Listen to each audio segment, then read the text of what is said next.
المدني في الداخل مجتمع نشط الحمد لله، مجتمع متواجد في كل ميادين الرياضية، الميادين الثقافية، الميادين السياسية.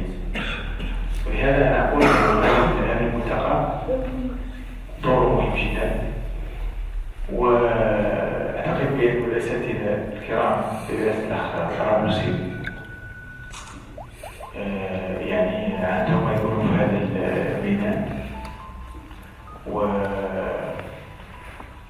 بهم مرة أخرى، وأوحي الكلمة للأستاذ طرابلسي وشكرا. في إطار الإعداد أو استعداد الحزب للمؤتمر العام 17، هناك تنظيم العديد من الندوات على مستوى جميع جهات المملكة، وبالتالي قررت قيادة الحزب أن تنظم رابطة المحامين الاستقلاليين هذه الندوة بمدينة الداخلة لما لها من رمزية ومن دلالة كبيرة.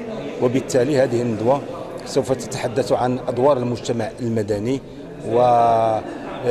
في الديمقراطية التشاركية، مما لا شك فيه أن الديمقراطية التشاركية بمفهومها الجديد وبأدوارها الجديدة التي نص عليها الدستور المملكة لسنة 2011 لها أهمية كبرى، بحيث اعتبرها السلطة الخامسة إلى جانب باقي السلطات.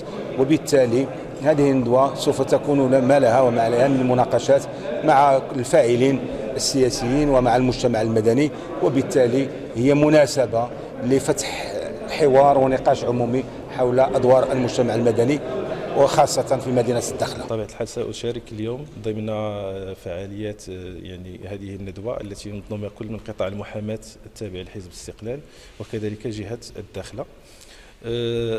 في المداخلة بطبيعة الحال ستتمركز أساسا حول العلاقة بين الديمقراطية التمثيلية والديمقراطية التشاركية.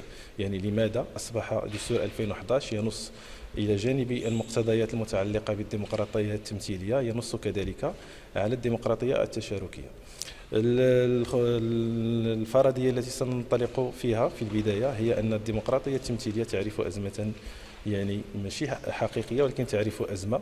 لماذا؟ لأن الديمقراطية هي في حاجة إلى بناء متواصل، وطالما أنها كذلك فإنه يجب ضم قرطة الديمقراطية التمثيلية انطلاقا من مرتكزات الديمقراطية التشاركية. ودستور 2011 جاء بمقتضيات مهمة تتعلق بالديمقراطية التشاركية، وبطبيعة الحال في إطار هذه المقتضيات سنقف عند العلاقة بين الديمقراطية التشاركية والديمقراطية التمثيلية هل العلاقة بينهما علاقة تكامل أو تضاد؟ هل بطبيعة الحال سوف نجيب على مجموعة من الإشكاليات التي تطرحها كل من الديمقراطيتين على العلاقة بين المجتمع السياسي من جهة والمجتمع المدني من جهة أخرى.